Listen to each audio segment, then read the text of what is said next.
Hey, welcome to this week's video. In this week's video, I'm going to walk you through how I do a profit diagnostics on businesses and how you can do this on your business as well. You ever see a small child walk a large dog? It usually doesn't go very well for the small child. The dog kind of goes in different directions. Eventually, though, the child is able to get the dog to go in the direction and to the destination that he or she wants. Well, in business, this can happen to a business owner if we let the business go in different directions and not focus on how we can change those directions to get the business to go in the direction that we want. And a profit diagnostic can do that for you to get your business on track. So in today's video, I'm going to walk you through that and you can see how you can do this specifically in your business. So let's get to work. Okay, so I utilize a software to help me do these profit diagnostics, but you can do this in a simple spreadsheet as well. And this takes a look at three main areas. You've got your pricing, growth drivers, and cost implications. And I'll walk you through each one of them and how I use them. But first, let's start with the raw data. So if we look at this business, they have annual sales, variable costs, and a gross margin of 41%. And they have a net profit of 150%. But also, in a lot of businesses that I look at, business owners will pay themselves based on, number one, if there's money, but number two, based on a reasonable salary if you're an S-Corp. So a lot of times the net profit is really not accurate because it doesn't take into account the amount of money that the owner should be paid. So what I normally do is figure that number out and adjust it to get to my net profit. So my true net profit really, after you pay yourself as an owner what you should be paid as a CEO, that really is the net profit. So taking that all into consideration, you enter your data in here and you come up and you look at your balance sheet as well and put those numbers in here, but the balance sheet doesn't necessarily really impact significantly on this analysis. But the one thing that does is you want to look at what your customer attrition rate is, your sales conversion rate, and then also put it'll calculate what your sales was last year, and then tax rate as well. So these are all critical factors to take into consideration, and I'm using these based on the industry that this particular business is in. So first, you want to take a look at your pricing power. And often when I meet with business owners, I ask them that what would you need to do to increase sales by, like, say 10%?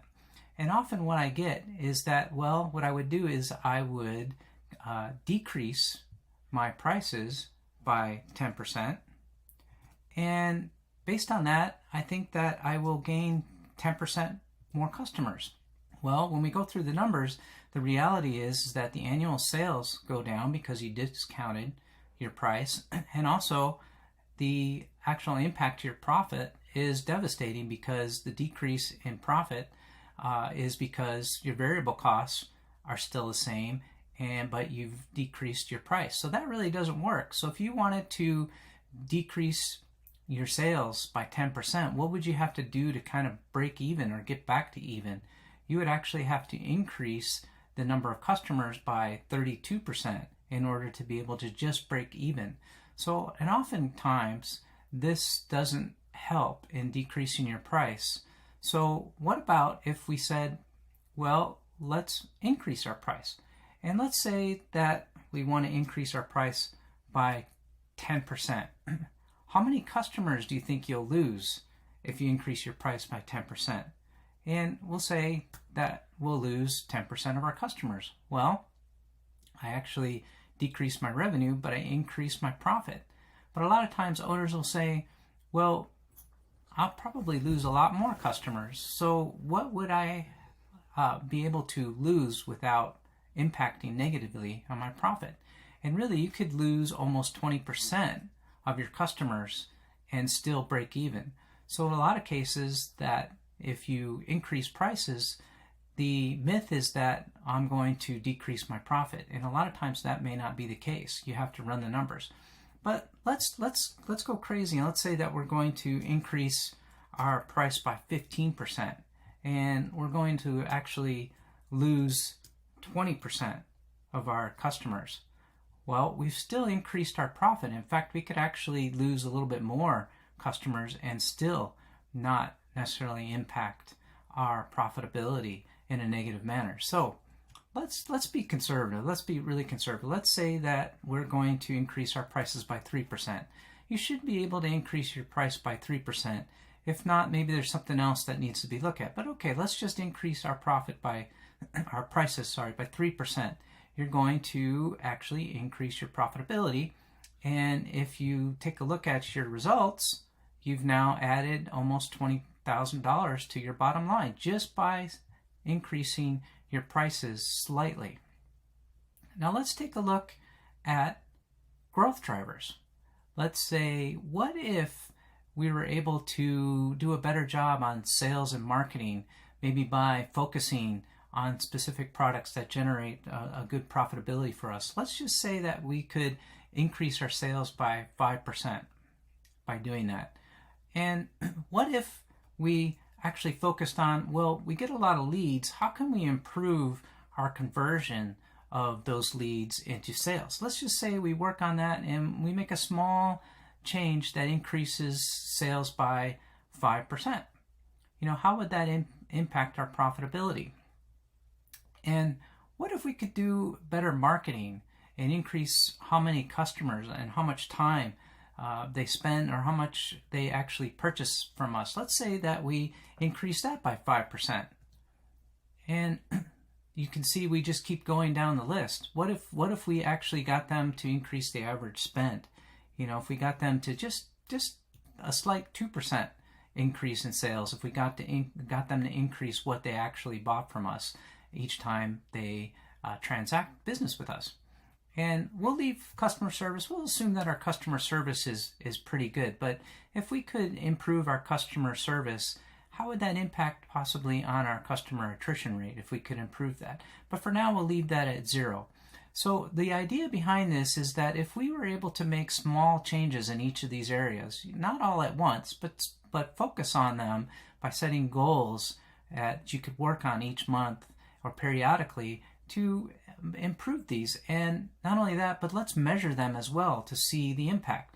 Now, if we did what we just talked about, we actually improved our profitability quite significantly. So if we look at our results now by changing the pricing slightly, and then also by changing these growth drivers, we've actually added quite a bit to our bottom line if we just focus specifically on these items.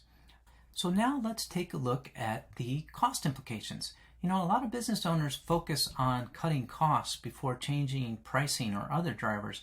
And while that's important, it doesn't necessarily have a significant impact that the business owner may be looking at. But it is good to review your costs and constantly see if you can impact them. So let's take a look at if we can change our variable costs and we could decrease them by 5%. Now, variable costs are the costs that you spend to get your product or service out the door to deliver what it is that you do. Also, the fixed costs are the costs that you spend for insurance or you spend for rent. Those are costs that are not going to increase or decrease per se with the change in revenue, but they are going to be incurred at least on a fixed basis for a short period of time. So what if we could actually decrease them by 5%? Maybe there's some cost that we can change that we can lower, and therefore we can impact our profitability. So we'll make some minor changes in our costs to see how that will impact our numbers. Now, step costs are costs that you incur when you get to a certain point where you don't have capacity. In other words, your revenue has grown, but you don't have enough capacity to deliver, and you may have to open another facility, or you may have to buy a different equipment or something like that.